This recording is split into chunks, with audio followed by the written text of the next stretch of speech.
We usually picture the Philistines as villains from biblical stories. In many languages, the word Philistine even became an insult, meaning crude and uncultured. But here's what most people don't know. Philistine cities were once among the largest of their age. Their culture was sophisticated and advanced. In technology and social organization, they actually surpassed many of their neighbors.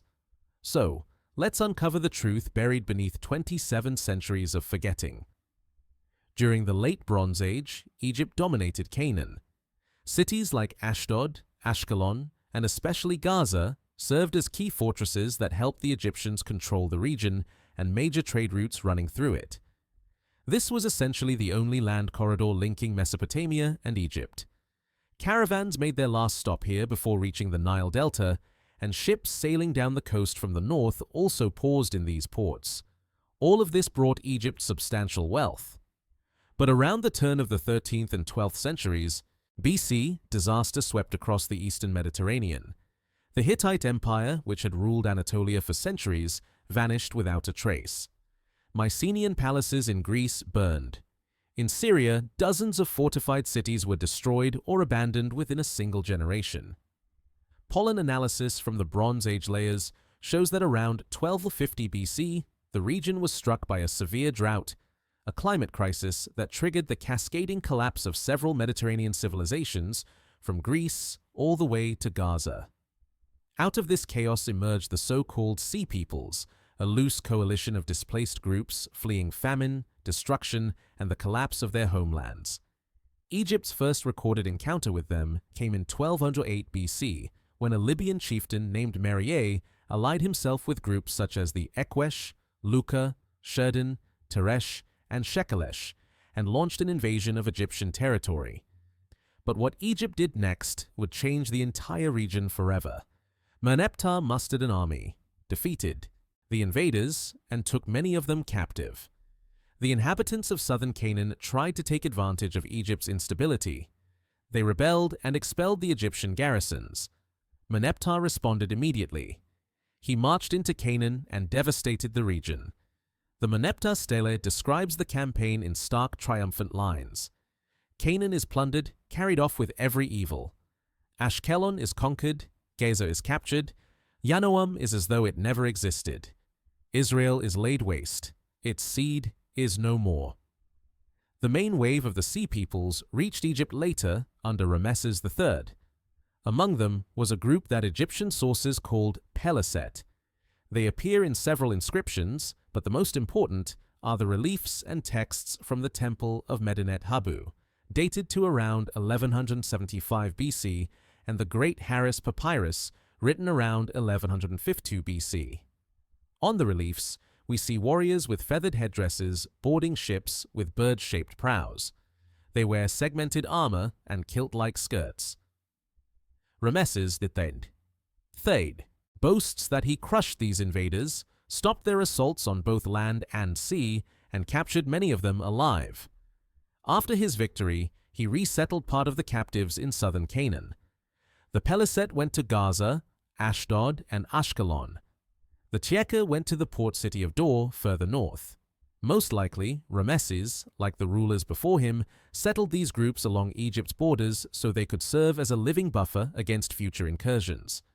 The resettlement took place peacefully because it happened with the pharaoh's approval. In the archaeological layers from this period, we see no traces of destruction, fire, or battle, nothing that would suggest a military invasion. Even so, the Peliset who were moved into Canaan remained a minority compared to the local Semitic population, which, despite Merneptah's devastation, continued to live there. Over time, the Peliset blended with the Semitic inhabitants, and from this mixture emerged a new people, those whom Hebrew sources called Plishtim, known today as the Philistines. And what they built next was completely unexpected.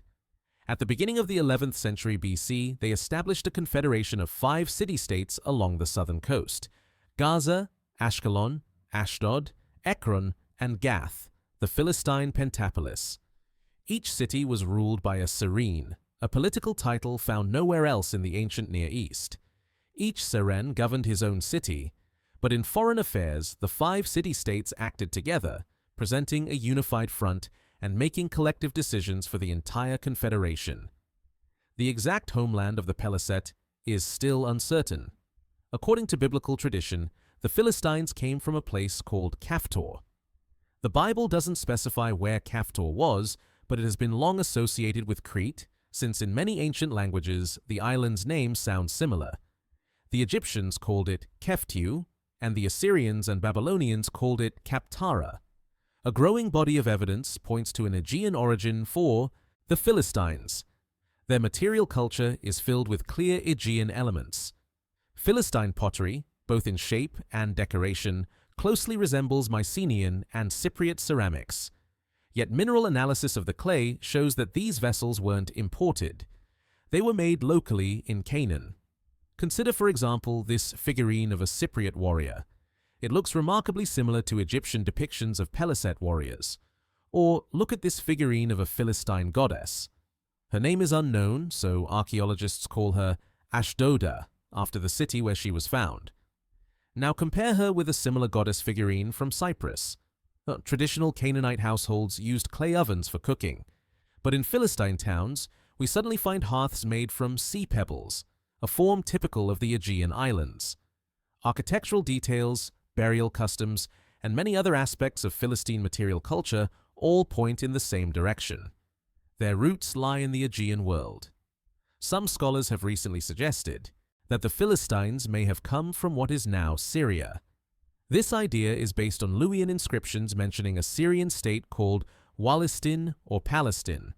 But does the evidence actually support this theory? What researchers discovered changes everything. In Luwian, the sounds W, P, and F often alternate.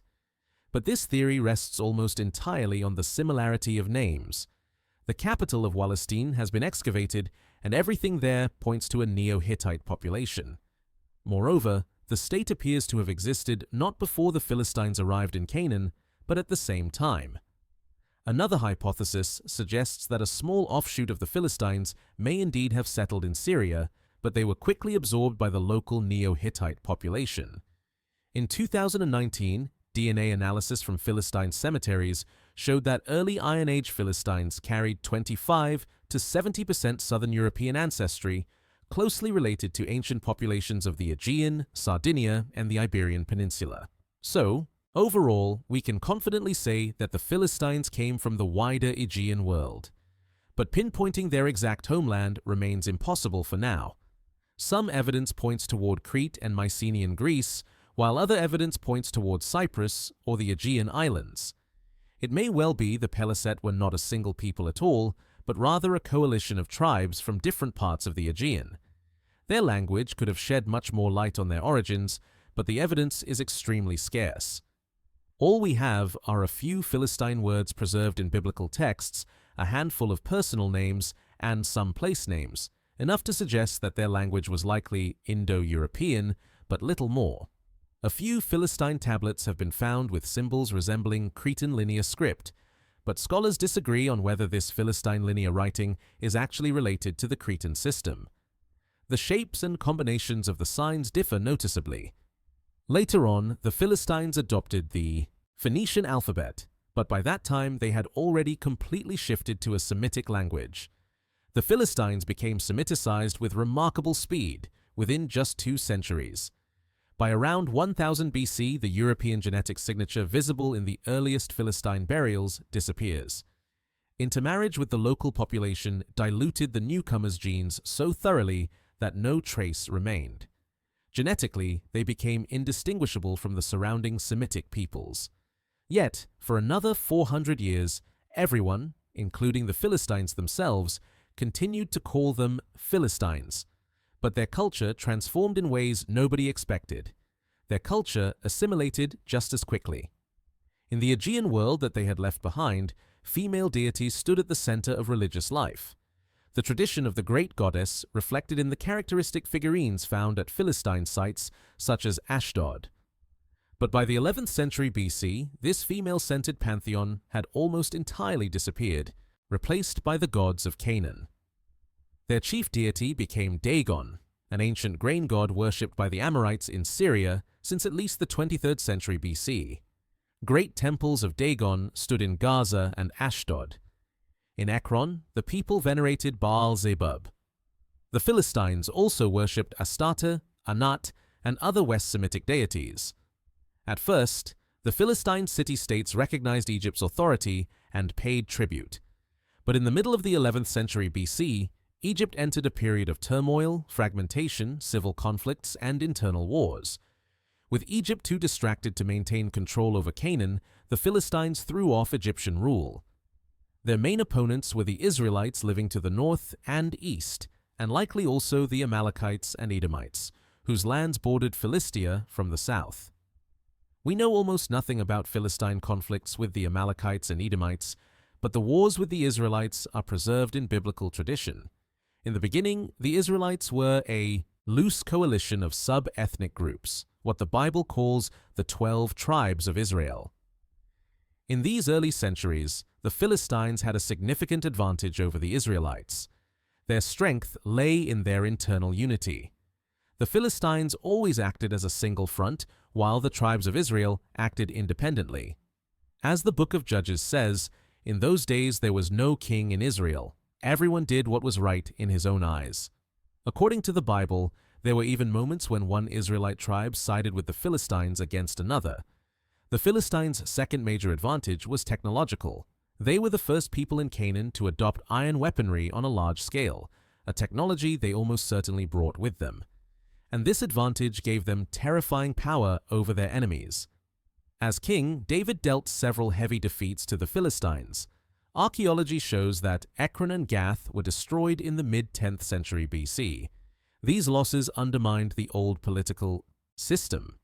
Instead of being ruled collectively by Syrians, each Philistine city effectively became a separate kingdom, and they stopped coordinating their actions.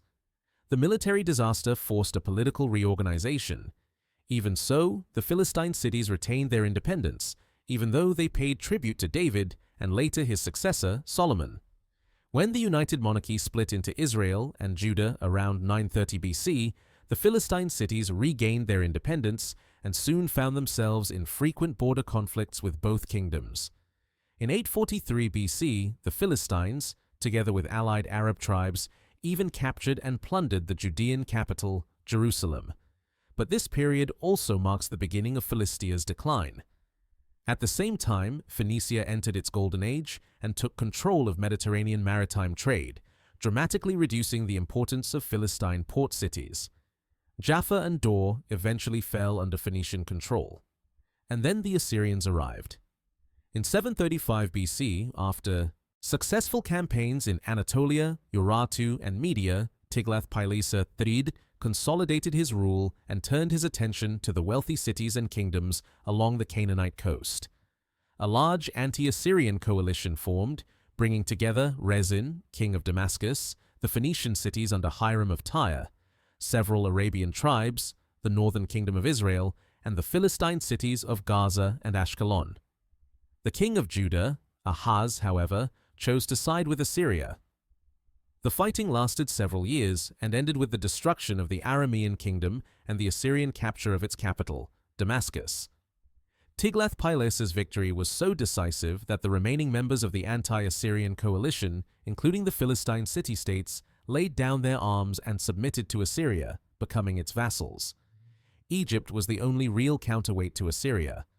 By then, it had recovered from its internal crisis.